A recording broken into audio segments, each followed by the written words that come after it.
Hello, everybody. Welcome. We're just going to get started here within the minute. I want to give people a little bit more time to get on and see if anybody else is going to join us. This is going to be an awesome hour of your time. I appreciate you investing this time in your health and in your education. And I hope that I will work really hard. I hope that it's of value to you and something that you can take away for your own health, but maybe even share with somebody else and help them as well. So we're just right at 5:30 right now. I'm going to give it just another minute.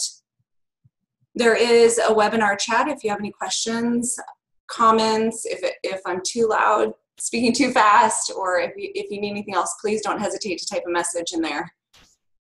Again, I really do want this to be of value for you, and I think it's going to be kind of fun. So let's give about one more minute, and then we're going to get started. Welcome, everybody. I see a couple more people joining us. Thanks for joining us. We're going to get started here in just less than a minute. Okay, let's go ahead and get started. I know most of you know I'm Dr. Heather Yost, and again, I'm glad that you're taking the time today to be with us, and take part of this webinar. I know you lead busy lives. I appreciate you being here because I promise if you watch this webinar in its entirety, it can definitely change the way that you view health, and especially your view of the way healthcare is being delivered today. So let me start by asking a question. I know many of you are going to your doctor regularly and getting your routine blood work done, taking whatever medications are given to you. You might have even started eating less and trying to eat healthier. You might have even started trying to be more active. But the question is this, is that all there is really to health? I mean, when I ask that question to a lot of people, they answer, well, no, of course it's not, or I don't think so, or even I thought it was, but what I'm doing isn't working. I know that if this is all there was to healthcare, you would be getting results and you'd be living your best life, and honestly, you probably wouldn't even be listening today. So here's what's really important to understand, that in today's world, things have changed. We have more toxins, we have more chemicals. The foods that we eat are not even really food in some cases. I mean, we take more medications and we're definitely under more stress. So therefore, really the healthcare model in which we're entering has to start evolving and start changing.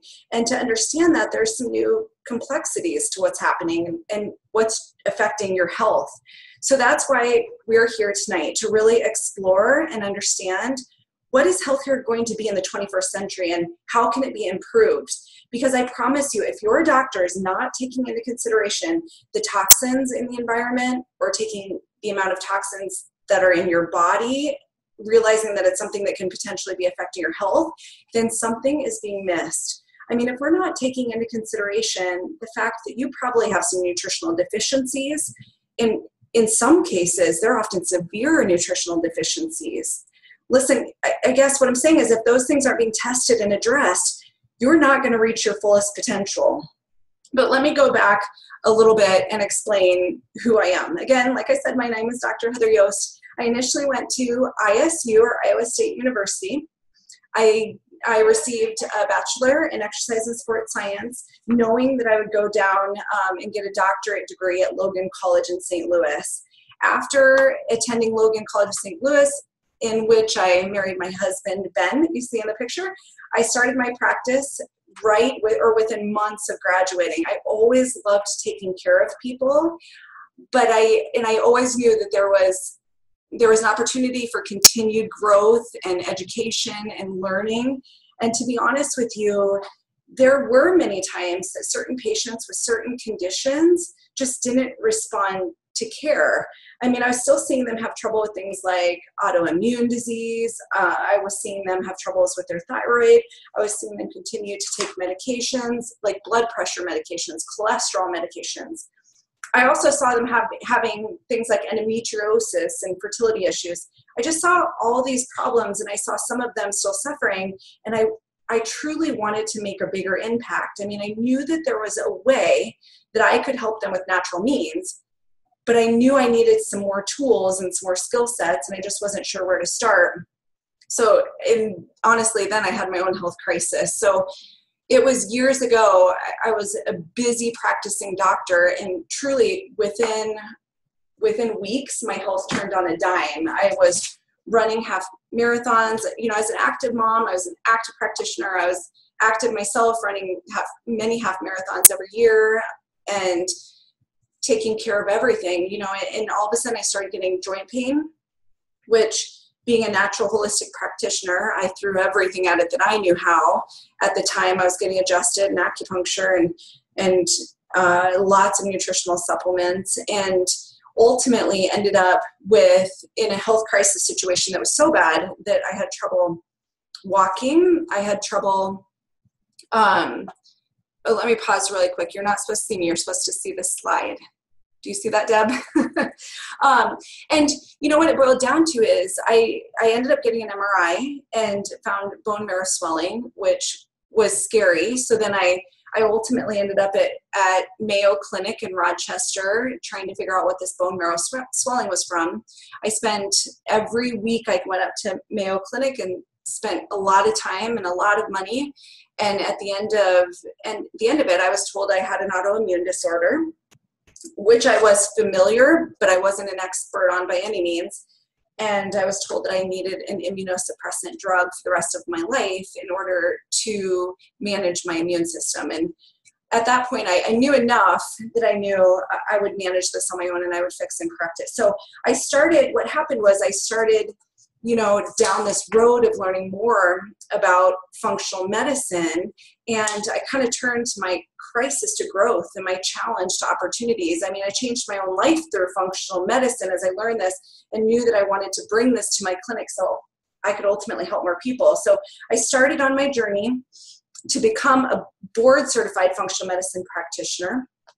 I'm one of only 6,000, I believe, in the country right now that are practicing, that are board certified. And I know that you probably never heard that term before, functional medicine, but you've probably heard of Dr. Oz, right? So Dr. Oz, on his show, he has what he calls his Fantastic Four functional medicine practitioners. These are medical doctors that were once practicing medicine, but like I like to say, they have, quote, hung up their stethoscopes or hung up their lab coats and picked up a new scope of functional medicine. So what functional medicine is, to really put this simply, it's looking to remove things in your body that aren't supposed to be there and put things in your body that you might be missing, like essential vitamins and minerals. So really what we're doing is we're looking to remove things like toxins, remove things like bacteria, parasites, food sensitivities, anything that's causing an internal stress, and we're looking to replace it with the right amount of essential fatty acids, vitamins, and minerals so that the body can begin to repair itself and become whole again. So if you look at this picture pretty much explains what functional medicine is. What we like to say is that there is a root cause to these problems. If these root causes aren't addressed, the symptoms will start to appear. If you notice here, it's underneath the ground, below the surface level is where these causes are. I think we all can agree that nutritional deficiencies cause illness. I think we can all agree that stress can cause illness. We can all agree that toxins, in a toxic environment can cause us to be ill. Poor digestion can cause us to be ill. So we have to start to look at these causes, because if we don't, eventually we start to see the surface. We start to see the symptom that we then address in our current healthcare systems with medications or surgeries. So a good example of this would be depression. And I do not mean for this to sound like a crazy question. And I want to note that these drugs do help a lot of people. But let's just think about this for a second. How many of you believe that depression is caused or because of a deficiency of Prozac? Well, of course you don't. But then if it's not a deficiency of Prozac, then what is the actual cause of depression? If you really think about it, 1 out of every 6 women in this country today are taking some sort of an antidepressant. If it's not getting to the root cause of these problems, why are they taking it long term? So let's look at the research, or let's look at what research is actually showing us. They've done 2 different groups of studies. They put one group on antidepressants, they put another group on sugar pills, And after they did a long-term study, they found that the people that took the sugar pills over long term had less depression and were less chronically ill than the patients that took the depression medication. So if they're not addressing the true cause, why do we take these things? Well, we take them because it helps with our immediate symptoms. It's a Band-Aid that can help, but it's not something that's going to long-term get us where we need to be. Another example is 1 out of every 3 Americans now over the age of 60 are taking a cholesterol medication. So we know that we don't have high cholesterol because of a deficiency of cholesterol medication, right? We know that there's got to be a true cause. The thing about it is there's not one particular cause of high cholesterol, and I'll explain this a little bit more here in a bit. But one of the reasons of high cholesterol is because the body makes cholesterol. It's not actually what you eat. There's only 25% of your cholesterol levels are raised because of what you eat. 75% of your cholesterol is actually because of what your body produces from its liver. So what exactly is the body trying to do when it's elevating our cholesterol? That's what we'll explain more as we go through this. Like, what is the body trying to do as it's elevating our cholesterol? And what's important to understand is if we keep addressing the symptoms, we're going to continue to suffer, because if we don't address the true cause, the problem will get worse. So that's what we see in our clinic all the time. Patients come to us and they're on handfuls of medications. They've been suffering for years and they're not getting any healthier. We have to start to switch our paradigm and understand that we can help the body become healthy and whole if we just eliminate from the body what isn't supposed to be there and put in the body what it does need.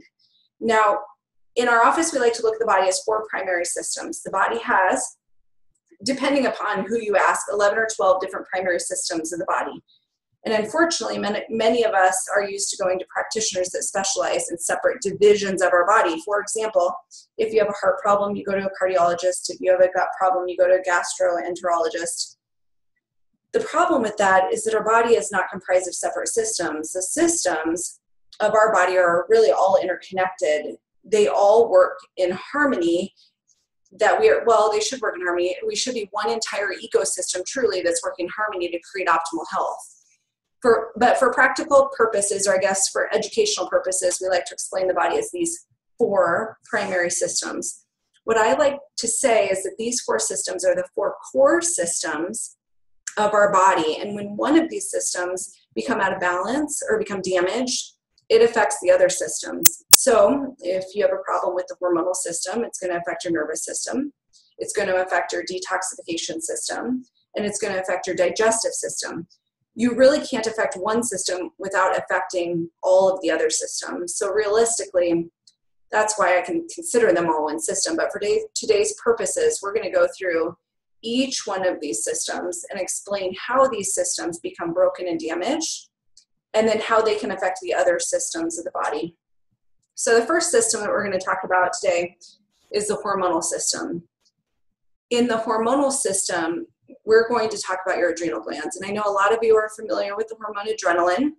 Therefore, you probably have a good understanding of that when you're stressed, when you're under a lot of what they call attack, your body goes into a fight or flight system. So that's when these little adrenal glands that sit on top of your kidneys start to release certain hormones like adrenaline, cortisol, epinephrine, norepinephrine. And when this happens, what we start to see is a physiological change in our bodies. What we start to see our bodies elevate our blood sugars, blood pressure go up. But why does the body do that? It's because, so let's pretend a big bear jumped out of the woods at you and growled at you and scares you. I mean, obviously you're going to want to do one of 2 things. You're going to want to fight the bear or run from the bear. So when that happens, your blood pressure has to go up so that you have more blood in your arms and your legs. You have to have more blood sugar so that you can run faster. And then obviously be more active over time though, because this system of the body is supposed to be short term. We see these types of stressors eventually develop into things like chronic fatigue syndrome or possibly even fibromyalgia. And the reason we see fibromyalgia develop in these adrenal fatigue cases is because initially, if you think about it, when you're running from a bear, you could literally run through briar patches and you're not going to stop and feel the pain until well after an hour after you're done running, because that's when the adrenaline runs off. I mean, that's when the cortisol wears off. So cortisol is an anti-inflammatory hormone. So it actually helps buffer our pain in our body. It's also, I guess it's also important to understand that when I say the word stress, a lot of you like to think stress as in the form of emotional stress, things like driving in big cities or going to work or spouses or relationships. These are all emotional stressors, but there are other stressors that we can encounter in our life. And your body, here's the key for you, your body does not know the difference between these types of stress. I mean, your body, stress is stress is stress, no matter what type it is. So when you have hidden stresses in the body, when you have those things that aren't supposed to be there, like toxins or chemicals or hormonal imbalances or yeast overgrowth, food sensitivities, and so on, these are all hidden physiological stressors that impact us and eventually lead to fight or flight. So that's why we're starting to see more people with anxiety and depression. I mean, if you think about it, if you're under long-term stress, doesn't it just make sense that eventually you're going to become depressed or become anxious?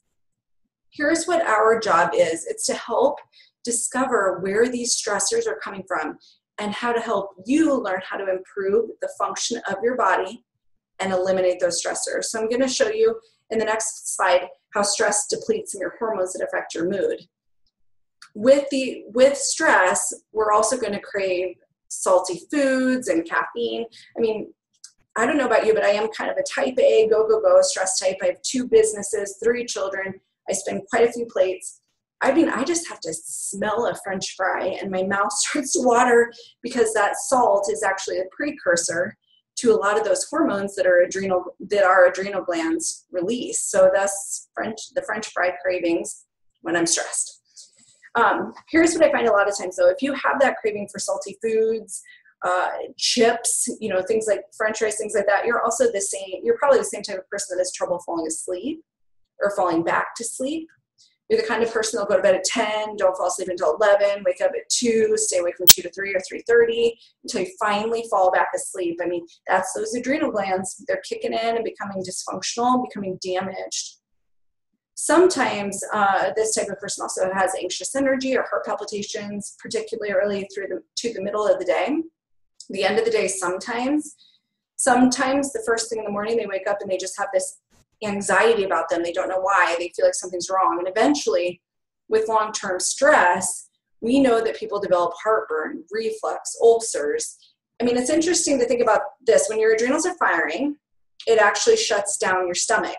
You've seen this and heard this before, because if I told you that stress causes ulcers, you'd be like, yeah, it does. I mean, this is the mechanism of how that happens and how these adrenal hormones actually shut off your body's ability to digest food. It also shuts off your reproductive system. What's happening is it's shifting your body from the feed and breathe system to the fight or flight system. That's also why we start to see people that have a lot of stress when they go through menopause. They have a tremendous amount of trouble with their hot flashes and mood swings. And that's because the adrenal glands also release estrogen. So as the ovaries produce less estrogen, the adrenal glands are supposed to come in, and be the hero. And many times we're able to help our clients that were once thinking that they had to rely on hormone replacement therapy. Now, once we're able to rebuild their adrenals, they find that they can go through menopause so much easier, without the medication. So obviously when you're under a lot of stress, or I guess when you're running from a bear, sex is the last thing on your mind, right? So low libido. When you have low libido, the next thing to happen is infertility. I mean, we always like to say that if there's no drive, there's no conception. So having a desire to have sex leads to pregnancy. And we've actually seen this in a variety of studies. So also what we're seeing is when you're under long-term stress, it can lead to irregular or even absent menstrual periods. So I'll actually get to show you in the next slide how the adrenals, your adrenal hormones affect your reproductive hormones. So I know this is coming across for me a little bit blurry, so I apologize. But if you notice here, if you look at the top left, do you see that word cholesterol? Way top left, cholesterol, interestingly enough, and a lot of people don't know this, is the precursor to every one of your hormones. So every hormone in your body is made of cholesterol. This is why cholesterol is super important for women, because they do have more hormones and more hormonal needs. So cholesterol eventually leads to progesterone. And interestingly enough, look down here at the bottom though. Do you see? And I don't, oh, you can. Okay. So see how cholesterol leads to progesterone? So progesterone is the precursor to cortisol. So what happens is if you're producing a lot of cortisol because you're stressed, you're going to be depleting your body of progesterone. So you're going to have a lower progesterone level. That's problematic, because what we find is that so many people have low progesterone and high estrogen, and that imbalance creates a lot of problems for conception, a lot of problems just in your hormones. So understanding how this stress impacts your hormones is really important. Here's another slide. Here's tyrosine. If you notice here in the middle of the upper left, it's an amino acid called tyrosine. Tyrosine can either make epinephrine or norepinephrine, or it can make thyroid hormones over here to the right. What's interesting is that if you're making a lot of stress hormones, that's not going to leave as much tyrosine to make thyroid hormones. This is how your adrenal glands can actually impact your thyroid hormones. Also, if you look here at the epinephrine and the norepinephrine, if you're making a lot of those stress hormones, look right above that. You're not making as much dopamine. So dopamine is really important to help improve the quality of your sleep. It's also one reason why it helps you have dreams. So I bet you probably have noticed that when you were young, you used to have a lot of dreams, but now you don't have as many dreams. And that's because this cascade, boy, excuse me, that came out of nowhere. That's because this cascade of events here kind of is leading to the depletion of those dopamine levels. So the adrenal glands not only affect your stress hormones and your brain physiology, but it also affects your thyroid hormones. So that's what we're going to talk about next, your thyroid.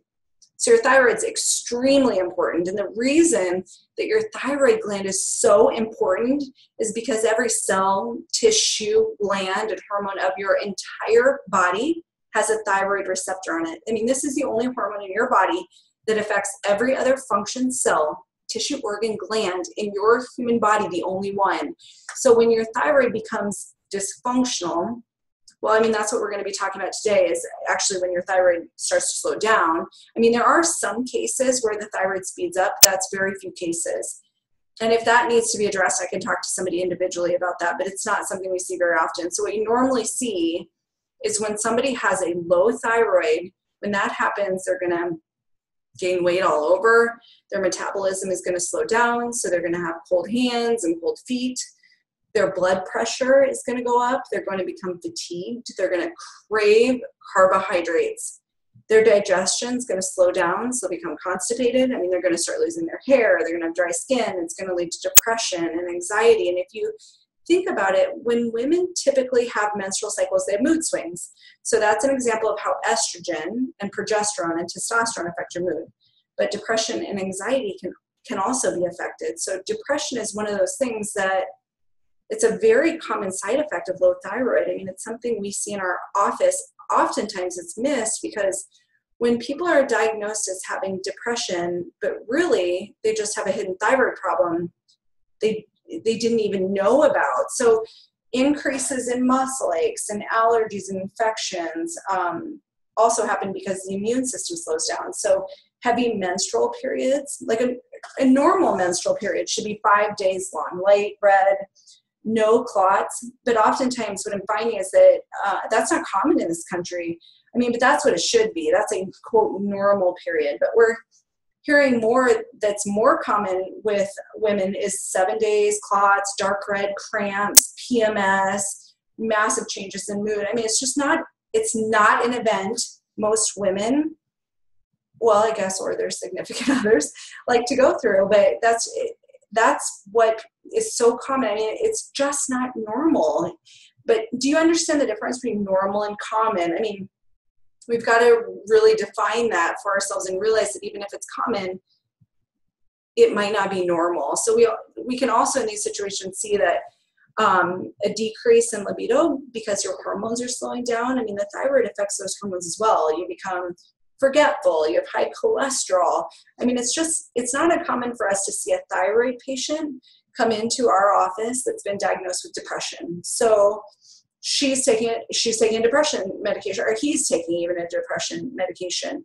They oftentimes have sinus medications that they're taking, or with females, they may have menstrual problems, menstrual history, problems in their history of menstruating.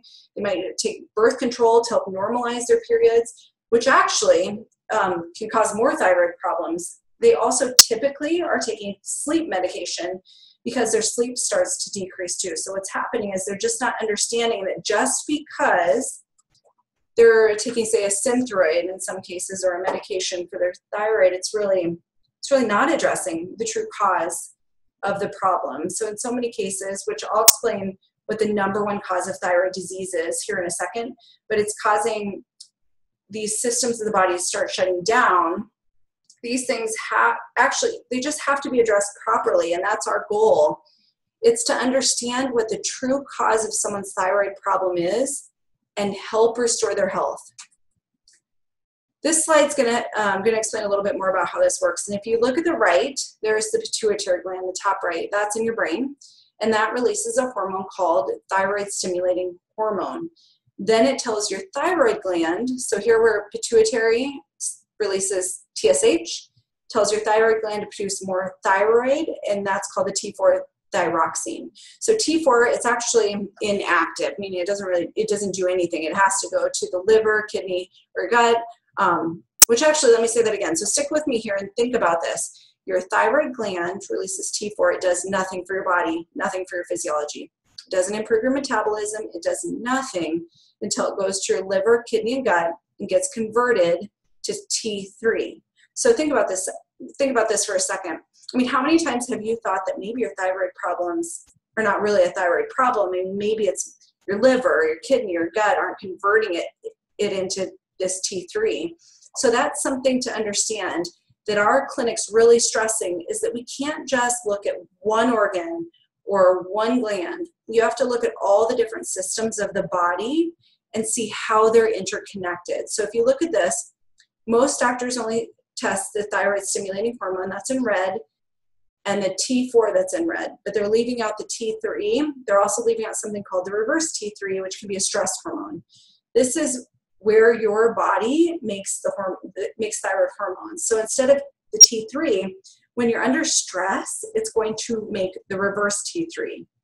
And when there's inflammation, your gut body's going to make reverse T3. So understanding this reverse T3 can also be important to really understanding the picture, what's happening. So once this T3 is made here,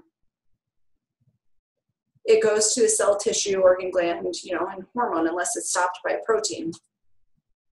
So this protein, the protein that we can measure also in our office, is called thyroid binding globulin. So just think about the words for a second. Thyroid binding globulin. What it is globulin is actually a fancy word for protein. It's something that binds up your thyroid glands. It's a protein that binds up the thyroid hormones so that it can't get to the cell, tissue, organ, gland, or home, so to speak, and help to create the desired effect. Now, what makes this protein go up and slow the thyroid down is cases where we have estrogen. So many women that I know of are on birth control. I mean, some birth controls actually have estrogen in them. That can become problematic because it can actually affect these proteins that make the body make more proteins. I mean, you can Google this and should. T3 uptake, or thyroid binding globulin, in association with birth control. So there's been a big link that's been noticed with that. I mean, birth control is also a toxic substance. I mean, I know it seems crazy to say that a hormone is toxic, but I want you to think about this. Let's say you drink alcohol one day. I mean, how much alcohol would it take for you to drink to kill yourself? I mean, actually, it would take a lot of alcohol. So that tells you kind of the level of toxicity of alcohol, how potent it is. But how many ibuprofen would you have to take to kill yourself? It's actually not that many. And the same thing can happen with birth control. I mean, if you took too many birth control at one time, it could actually kill you. So in that sense, this is a toxic substance because it's unfamiliar to the body. The body and the liver, they have to process it. So anytime we take any medication, it's going to cause some liver dysfunction or liver stress, so to speak. So that's going to lead to more protein uptakes, and that's what we're seeing in the office. So lastly, adrenal hormones, that stress makes these proteins also go up. So that's something else we want to look at and really understand. The last thing and the most important thing to understand is that the number one cause of thyroid disease is Hashimoto's. So it's an autoimmune disease that actually attacks the thyroid gland and stops it from making thyroid hormones. So the problem with this is that many people that we find in our office, about 60 to 70% of our patients that come in with a diagnosed thyroid condition that are taking thyroid medication, then we go, along further and do more testing, and we find out they have this autoimmune disease and they never ever knew it until we diagnosed them with it.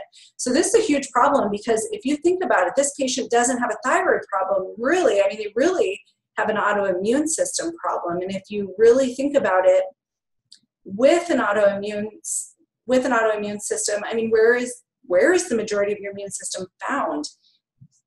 The majority of the immune system is actually found in your gut, your gastrointestinal system. So you don't really have a thyroid problem, you have a gut problem. And if you don't address the gut health, then autoimmune disease is going to get worse and worse and cause more problems. So this is something we do for all of our patients. For all of our patients, we always test for Hashimoto's. I mean, I've even been tested for Hashimoto's, and I know I don't have that autoimmune disease, but the problem is that I want to figure out if I do have an additional autoimmune disease before it becomes, we want to find these things before it becomes a problem. Because truthfully, they say that you can have this for years and years before symptoms start. Some research says 10 to 15 years before you even have symptoms or before it's diagnosed. So let's look at this. Let's look at this thyroid gland, sort of the two butterflies that you see there. The next cause of thyroid disease that we see that's very common is actually toxins. So if you see here on the left, the thyroid hormone gland, that's that little butterfly shape that I said secretes a hormone and goes to a receptor cell. If that takes place, that's what increases our metabolism, increases our mood, improves function of the body. But what can happen is these toxins can get in the receptors and inhibit the thyroid hormone from getting into the receptor. So that's really common today. I mean, especially if you look at different chemicals like bromide, fluoride. I mean, these are two of the most common toxins we're starting to see that affect the thyroid and the thyroid function. So where do you find something like fluoride? I mean, oftentimes in toothpaste or in the water. So let's look at, in this slide, I lost my PR and my E, I apologize. The next hormones, though, that we're going to be discussing are going to be those of the reproductive system, and that of progesterone and estrogen. So what happens so commonly these days is that there's a deficiency of progesterone and there's an elevation or an increase in the amount of estrogen in people. So remember, as we discussed earlier, how stress can play a part in that. And there's some other factors that we'll go over here in a second too. But when this happens, when you create this imbalance, what happens is our libido goes down. So we have abnormal cycles, like we mentioned earlier. You're going to have potentially fertility issues, moodiness, irritability, anger or even rage, sleep issues, anxiety. So often, especially as women go through menopause, they start to develop sleep issues and anxiety as their hormonal levels start to taper off or get more imbalanced. So getting the balance of progesterone and estrogen, gosh, it's just extremely important. And progesterone's more of a relaxing hormone of the body, and estrogen's more the excitatory hormone in the body. And as you get out of balance, you can see how it starts to create these types of symptoms. Once again, even more important than the symptoms, though, is understanding what causes these symptoms. So what research is starting to show us is that a very common cause of estrogen dominance is actually xenoestrogens, which are simply chemicals that mimic or act like estrogens. And what we're finding is that these chemicals now, they're in lotions that we're using, shampoos, deodorants. I mean, you've even heard some commercials now or advertisements for, say, lotions or shampoos that are paraben and phthalate free. These are especially important chemicals because they're such endocrine disruptors, and they can mimic those estrogens. So we also know that our body fat can create estrogens. I mean, the more fat you have, the more estrogen you create. And the problem with that is that the more estrogen your body has, the more it takes that estrogen and stores it in the fat to protect itself from those high levels of estrogen, because the higher levels of estrogen, the more likely we are to develop estrogen-related type cancers. So another thing that we're seeing, though, is that birth control can lead to an imbalance of estrogen and progesterone levels. I think we mentioned this earlier, too. That's what's a very common that's a really common side effect of when people start taking birth control, is that they gain 50 to 20 pounds in some cases because of these imbalances in our hormones. So we also know that, like mentioned earlier, stress can cause a lowering of progesterone, which then makes estrogen appear to be higher. So even if estrogen's normal, but the progesterone's lower, that's still an imbalance, right? So that can create these hormonal symptoms. We also know that high insulin levels can create an imbalance in your progesterone and your estrogen. And I know that many of you aren't familiar with insulin, but insulin's a hormone that helps you regulate your blood sugar. So the more sugars you eat, the higher your insulin levels. So let's look at an example of a 13-year-old girl. I mean, when she starts having her menstrual cycle, it's heavy, it's long, it's crampy, it's longer than 7 days. Just not a good event for her. But obviously when there's these types of problems as a parent, you want to help. So you bring your daughter to the doctor and they recommend for her hormonal treatment. They recommend birth control. Seems fairly safe. It seems like a good idea, but it actually might not be addressing the true cause of the problem. So see, if you really think about it, what it does is so what does the average American eat for breakfast these days? I mean, they eat cereal, and most cereals are simply refined carbohydrates, right? That turn to sugar the second that you eat them. So even though they say that they're whole wheat, they're still so processed and refined that once they're eaten, it's going to cause a really big spike in your blood sugars, and that's going to cause a big spike in insulin. So what do we typically eat for lunch? Well, typically a lot of these younger kids, they like to eat French fries or potatoes, mac and cheese. Then for dinner, same thing. They have some toast, spaghetti. Maybe they might even have their first serving of vegetables, which is the spaghetti sauce, which is once again full of sometimes high fructose corn syrup. So we see carb, carb, carb, carb. And then they also like to snack on crackers, candy bars, sodas. It's found that the average child before the age of 8 eats more sugar now than Americans used to 100 years ago, like in their entire lifetime. So we've really started to increase the amount of sugar as well as our refined carbs, which is all going to cause the insulin spike. So with this insulin spiking, what we've seen is that you're going to create a situation where the insulin actually goes out and converts progesterone and converts it to estrogen and testosterone. So it lowers progesterone levels and raises estrogen, raises estrogen, which creates that, again, hormonal imbalance.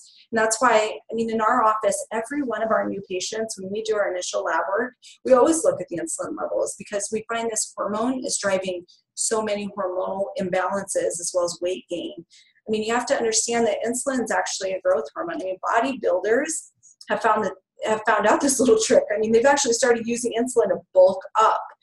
And this is really problematic for diabetics because many of the medications that some diabetics are taking actually increase their insulin levels, which helps lower their blood sugar, but it creates a whole cascade of hormonal problems. So it's really important to understand your insulin levels and understand your insulin levels, and what it can be doing for your weight and your hormones. So,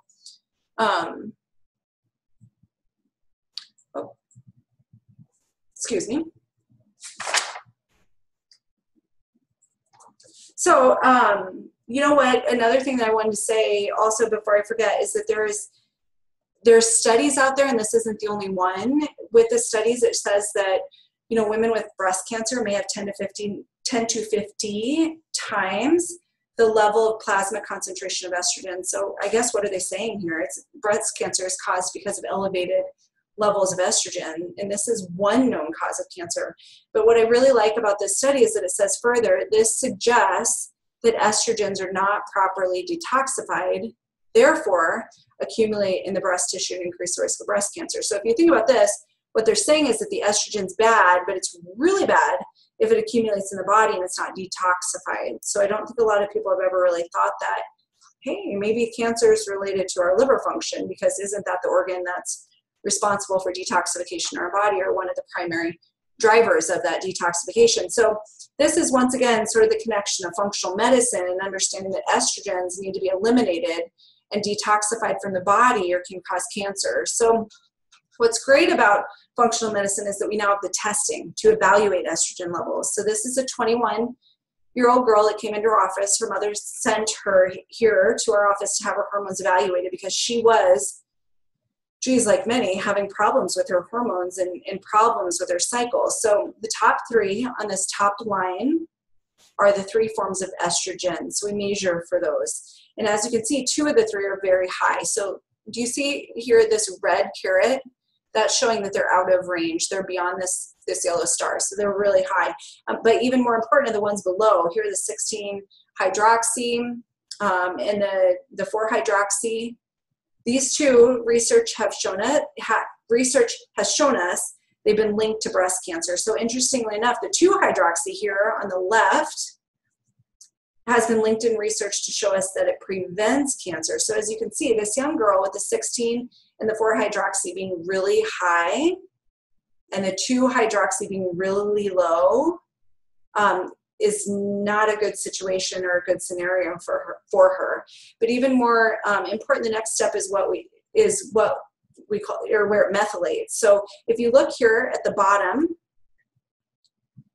methylation activity is very low. So methylation means that the body's liver is taking those estrogens and helping eliminate them. And in her case, it's just not happening. So those estrogens recirculate in the body and can become problematic. So that's what I love about functional medicine. I mean, this is the power of functional medicine, of really understanding what's happening and why it's happening. And unfortunately, so many women think that by getting mammograms that they're preventing cancer. I mean, that's doing nothing but looking for cancer. Still an important tool, but again, it's not preventing. It's going to be too late if they detect it, meaning that you have it. So this test that you see in front of you is a true preventative test. And I think that every female deserves to have this test run and should know this test, understand it. With this information now, we know we can put this particular patient on a specific supplement and product regimen to help the body suck down those higher levels and elevate the 2-hydroxy, the preventative levels, so we can do a true prevention instead of just treating the disease. So recent research has come out and said that there's really 4 primary causes to breast cancer, but not only breast cancer, but uterine, and ovarian cancer. And they're finding now that the hormones are definitely a cause, but they're also saying that environmental toxins are kind of a likely suspect, in these cancers, as well as obviously genetics and immune function and the immune system itself and its dysfunction potentially. So basically, as we mentioned earlier, the immune system is, when we think about it, it's really the gut. So with the gut, one of the things we want to understand is that if you look here in the far left, the little villi, those little finger-like objects here at the top of the gut, those are in the intestines. So below the intestines is the blood, is where the blood circulates. Everywhere there's an intestinal tube, there's also blood that follows it. So the object of the tube is to keep particles, bacteria, parasites, as well as basically, fecal matter from entering our blood. So what happens over time is our intestinal systems become damaged. And, the biggest culprits to these are things like antibiotics or NSAIDs. Ibuprofen is one of the leading causes to gut damage that we know of. We also know that eating food that really isn't food, that has chemicals in them, that's causing damage to the gut as well. So alcohol, stress, pregnancy, all of these types of things can cause these little tears in our intestinal system, which allows, and these tears are what you see right here, it allows particles that aren't supposed to be leaving our intestines or intestinal matter, and then it goes into the blood. So you can just imagine if you cut yourself and started to rub dirt on it and fecal matter and bugs, it would obviously become infected. Well, that's what's happening on the inside of our gut or our gastrointestinal system. It's that these systems, these tears are starting to leak these toxins and particles back into the bloodstream instead of keeping them out.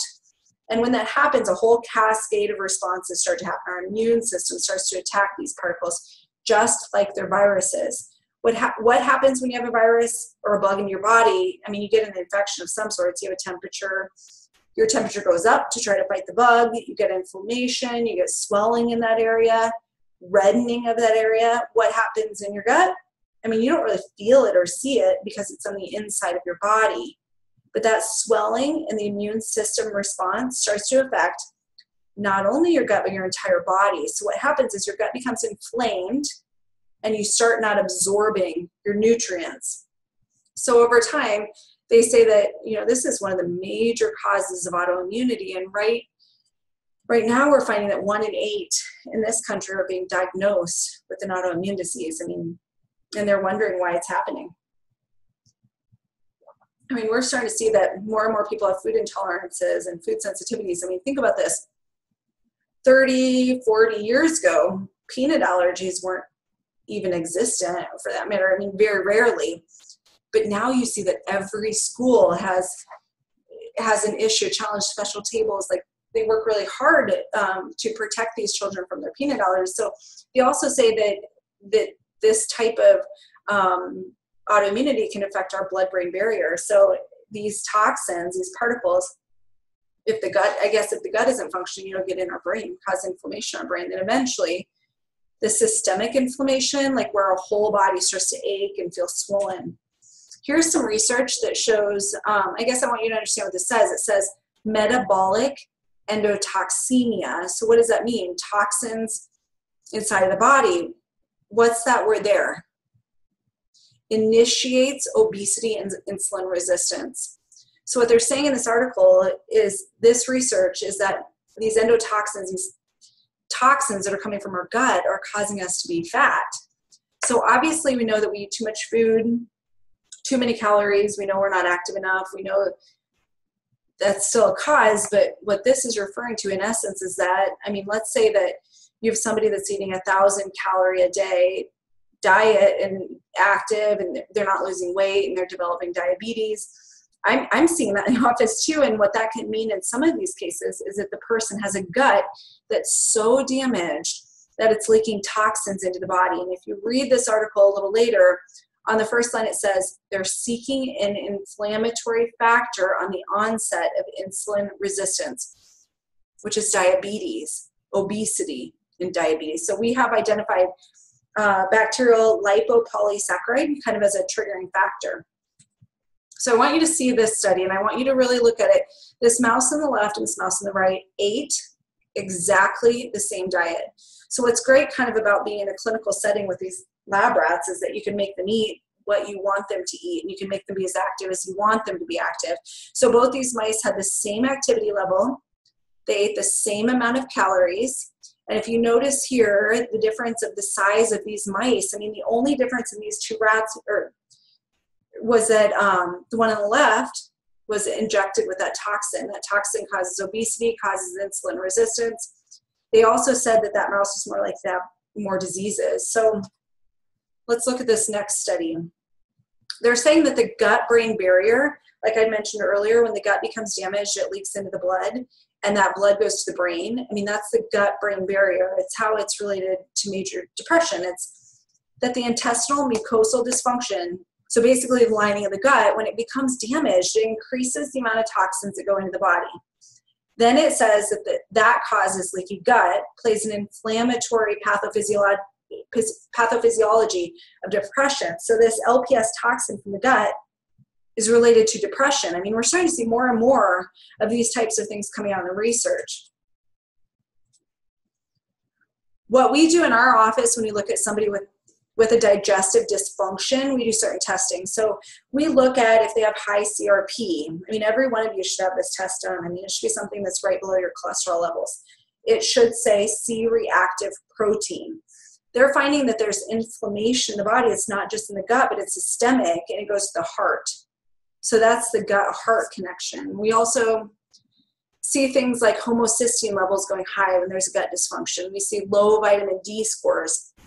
This is why so many people, I mean, despite their vitamin D, just can't get these levels up because they still have a leaky gut. So food sensitivities, autoimmune diseases, chronic illness, infections, sinuses, allergies, people that have bloating, diarrhea, reflux gas, belching, skin issues, headaches, migraines, depression, anxiety. I could go on, but okay, so let's stop there for a second.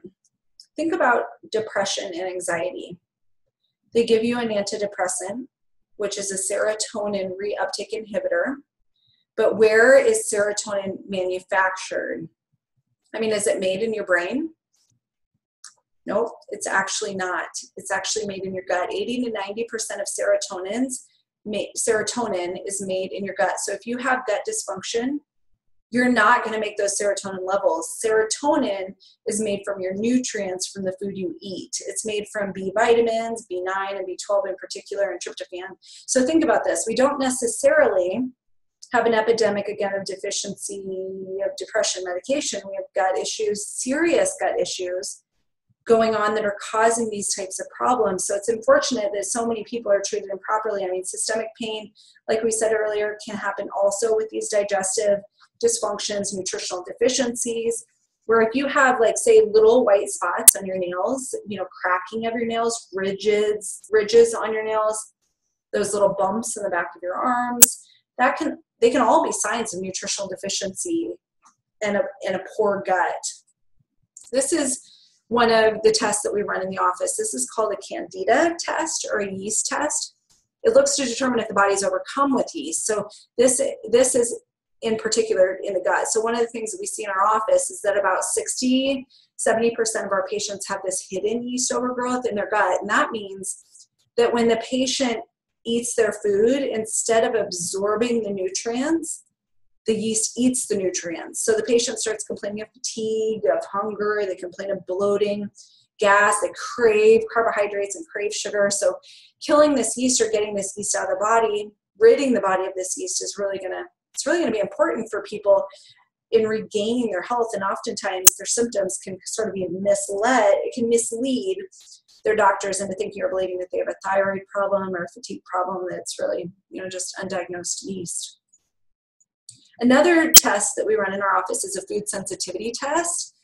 A lot of you are familiar that when you go to your doctor, they prick people with those little pins, to determine if they have food sensitivity. So that's actually an immediate reaction, and that's called IgE testing.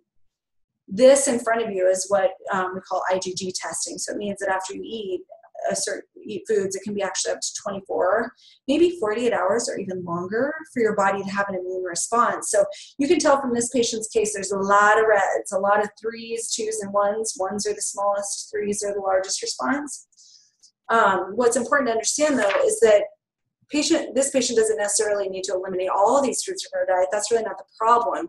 Really what the problem is that hyperpermeability that we discussed earlier of the gut. And when you have the gut that's damaged, it can leak foods through the intestines back into the blood and cause the body to have that immune response. So when that happens, that creates inflammation, that creates the slowing of the metabolism and the fatigue and the overall systemic inflammation. So our job with this patient, for example, is to help them eliminate those issues. So this is the same patient 4 months later.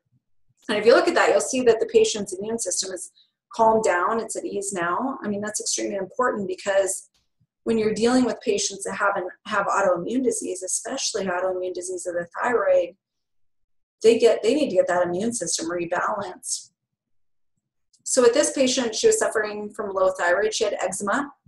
She also had psoriasis as well as lupus. She had a whole host of autoimmune diseases that she was taking steroids for, anti-inflammatories, pain pills, and what happens when we get that gut healthy, everything else in our life started to click. So you can see the befores and afters. Another test that we do in our office is something that we look for nutritional deficiencies. If you look at, oops, excuse me, sorry, I was clicking, didn't mean to. If you look at things like vitamin B's, minerals, you can see vitamin B actually can cause quite a bit of nutritional deficiencies. We know that when we're stressed, our bodies are depleted of vitamin B. And it can also, with the same patient, we can see combinations of things like not only food sensitivity test, deficiency of vitamin B, Candida, and and lack of nutrient absorption even in the gut. So if you remember earlier when we talked about the 21st century and how the environment's changing, the pollutants have changed, the pesticides, the herbicides, stress, trauma, pharmaceutical industry, the cosmetic industry. I mean, we're just being sort of bombarded right now with tons of toxic stress, and all that has to go through our liver. So our liver is a 4-pound metabolic powerhouse. It's responsible for over 500 metabolic functions, and one of the primary functions of the liver is actually to help the body heal itself. So here's a good example. Look here on the far left. That's you when you were born. You're a nice, healthy baby, newborn baby. This is what your body's made up of. Trillions and trillions of these cells. And what happens over time is that these cells are attacked by things called free radicals. And I think every one of you have probably heard of free radicals. So I think you probably heard also maybe that free radicals cause cancer. And as you can see over time, if these free radicals are damaging these cells, eventually on the far right, that's what you have. You have a cell that's oxidized, it's becoming more prone to cancer. And realistically, this is sort of the aging process. We start out over here on the left, healthy. You know, as life goes on, we're exposed to these free radicals.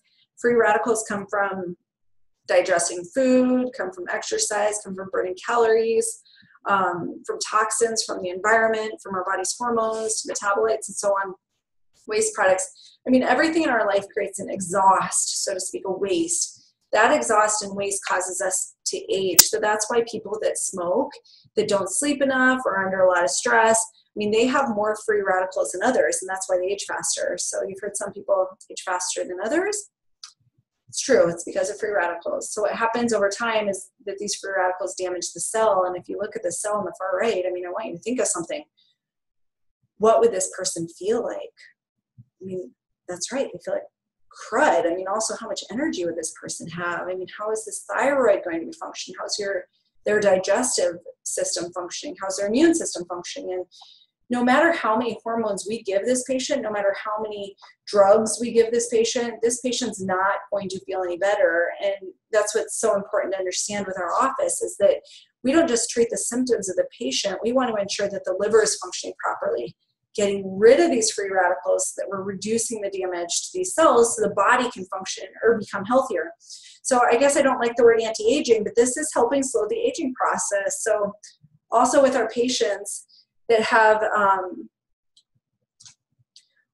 excuse me. So sorry, I thought I had a glitch in the system. Hold on, can everybody still hear me? Okay, good. So also with our patients that have a lot of this damage occurring, we want to reverse some of that damage that's been occurring. And what's interesting is the more damage you have in these cells, the higher your cholesterol is going to be. So I want you to think of something. I mean, earlier we talked about that every hormone's made of cholesterol, but about 90% of all cells in your body, one of the precursors to it is cholesterol as well. So the more damage you have in your body, the higher your cholesterol is going to be, because the body's going to try to fix these cells. Does that make sense? So let's do an A and a B. I mean, let's do a question for you guys. A, the body makes more cholesterol in an attempt to kill itself. Or B, the body makes more cholesterol in an attempt to heal itself. I mean, that's right. It's going to be B. The body's not trying to kill us, but it's actually trying to heal us. So really think about that for a second. We have such innate intelligence in our bodies. It's doing what it can to serve us. We need to get to the underlying reason of, again, why, or the root cause. So all this time we've been kind of so terrified, of cholesterol. There's a good reason why. I mean, because that's what we find when the arteries are clogged, but why is it stuck in the arteries in the first place? I mean, the only reason that cholesterol is going to be stuck in an artery is if the artery has inflammation, if it's damaged.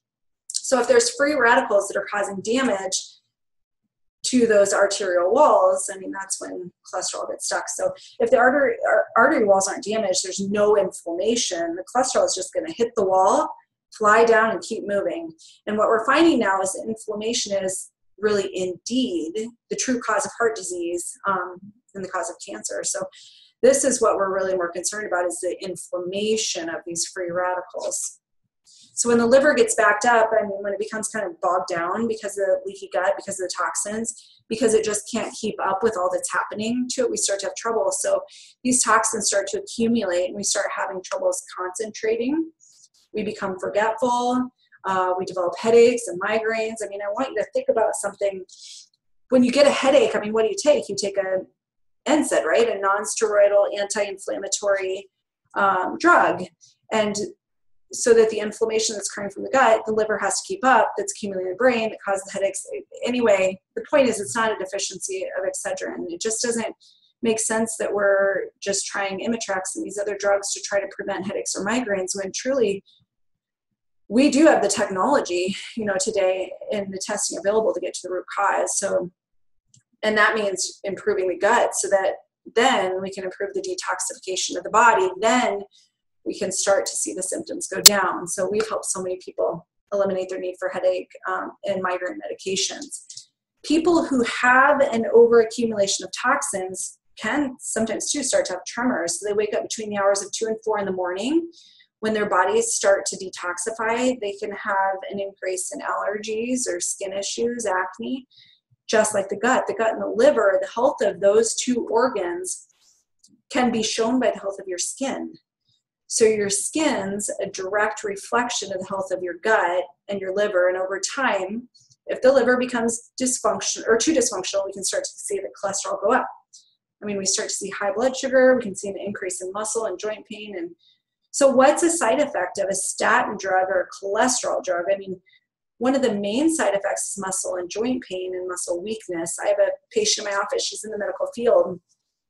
She refuses to go on statin drugs because she believes that they lead to weakness. And that's why she thinks the nursing homes are so full of so many people, because 1 in every 3 Americans, like I mentioned earlier, is on a statin drug, which is going to lower their cholesterol levels. Also, though, lowers an important enzyme called CoQ10, or a nutrient called CoQ10, which is really important for muscle function of the body, especially that of the heart contraction. So there's even some research that's coming out now saying that, hey, these cholesterol drugs could be leading to more potential problems with health. So we have the ability in our office to measure liver function, measure toxins and detoxification markers. I mean, one of the biggest tragedies that I'm seeing today, especially in today's healthcare system, is that these toxins in these environmental factors are completely ignored. I mean, if you go to your doctor and you ask them, hey, do you think the toxins could be causing my thyroid problem? Or do you think toxins could be causing my sleep issues? I mean, they're going to look at you kind of funny. But what I want you to understand something really important. It's not because they're being vindictive or being deceitful. They just simply don't know. It's kind of like if you came into my office and said, hey, doc, I think I have appendicitis. I mean, what kind of surgical incision would you need to perform that? I'd look at you kind of crazy, because obviously you've come to the wrong doctor asking the wrong questions. And that's really what it is. I mean, listen, medical professionals went to school. They worked hard to help people, but they've only been taught what they've been taught. And I've only been taught what I've been taught. So you can't be angry or frustrated with some of these professionals because they don't know about these things. I mean, they just don't know. So, and I don't want to pretend that I know everything, because obviously I don't. And we do know when to refer out.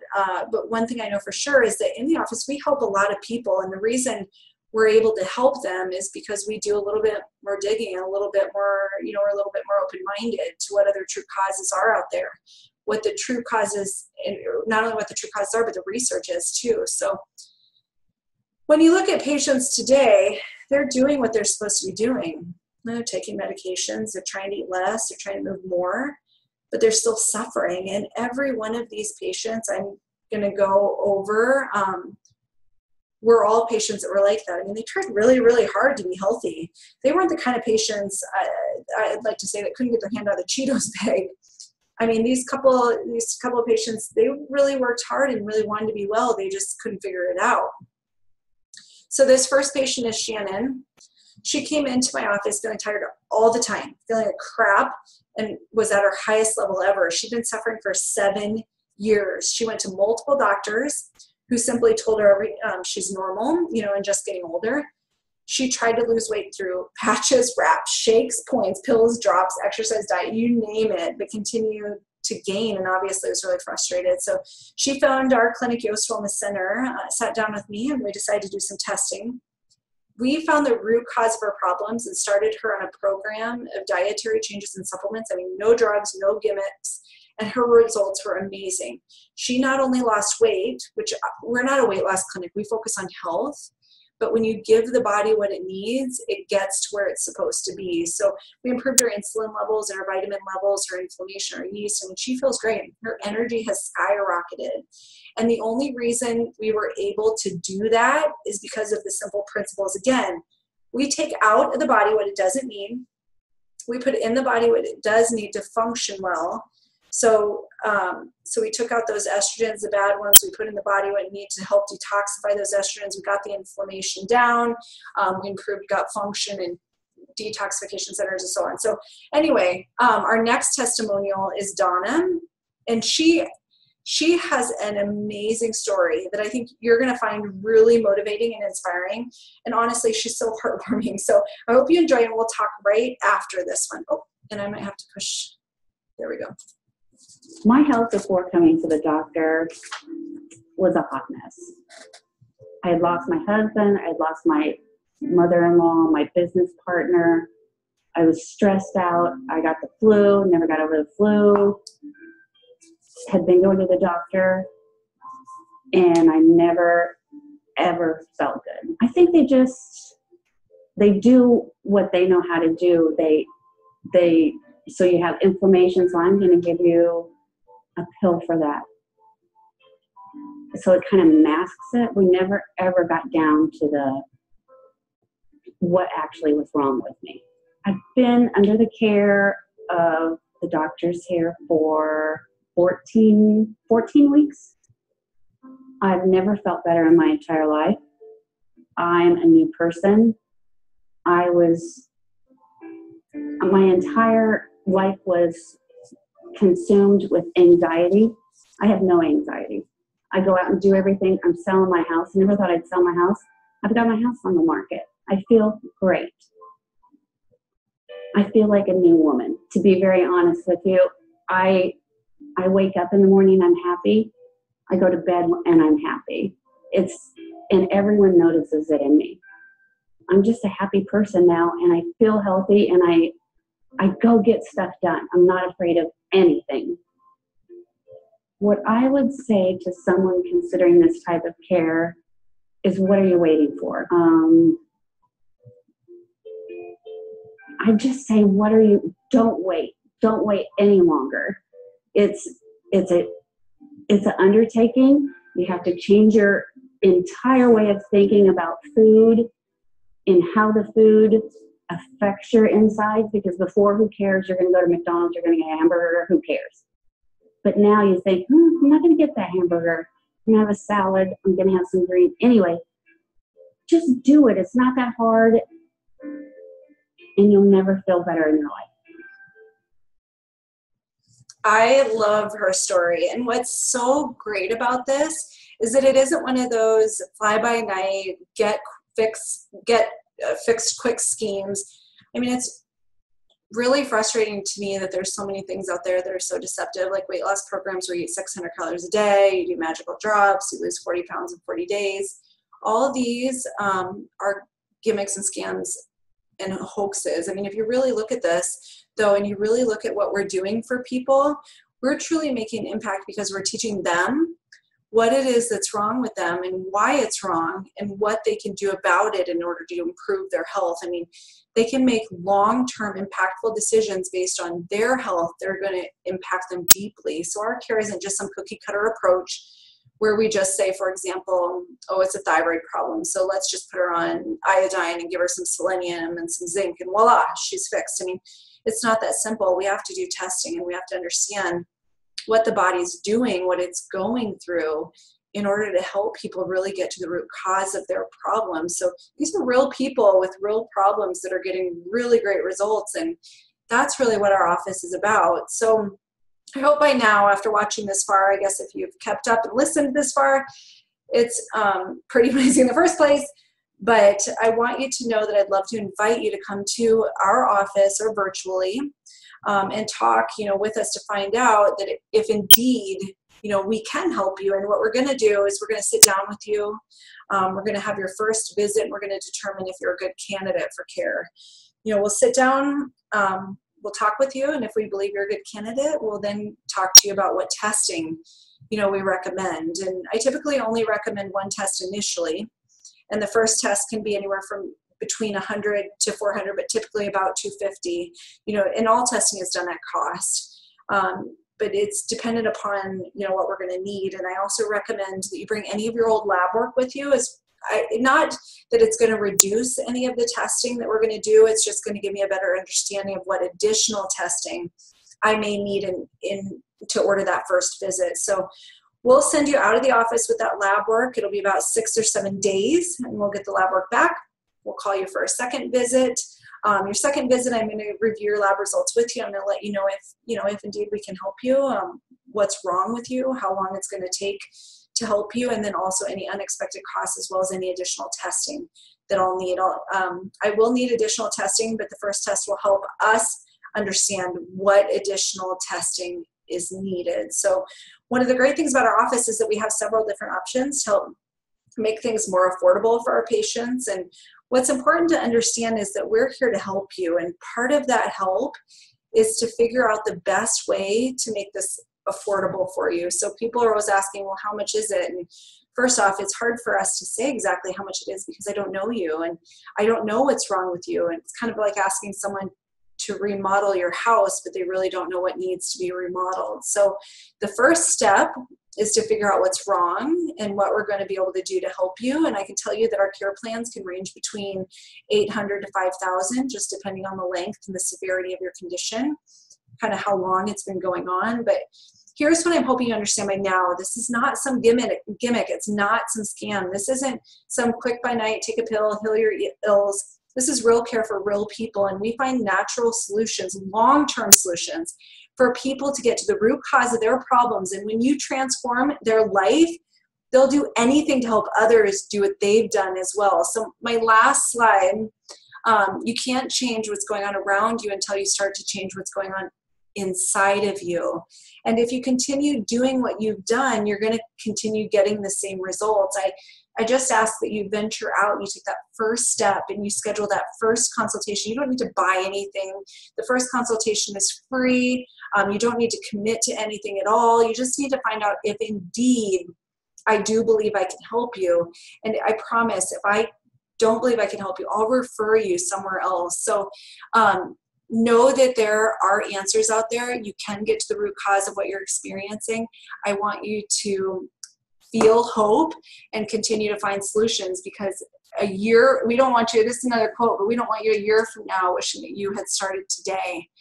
So give us a call. You can reach me at 515-278-YOST or 515-278-9678.